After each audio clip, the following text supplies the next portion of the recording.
احادیث میں آتا ہے کہ حضور نبی کریم صلی اللہ علیہ وآلہ وسلم نے فرمایا، جو عورت لباس پہننے کے باوجود بے لباس ہوگی وہ جنت تو دور کی بات ہے، جنت کی خوشبو بھی نہ پا سکے گی۔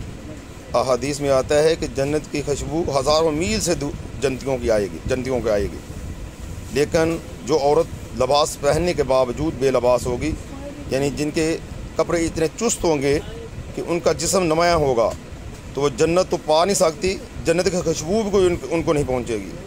تو میری بہنوں اور میری بچیوں، ہمیں چاہیے کہ ہم ایسے لباس پہنیں جس سے ہمارا جسم نمایاں نہ ہو، تاکہ ہم اللہ کے حکم کو پورا کر سکیں۔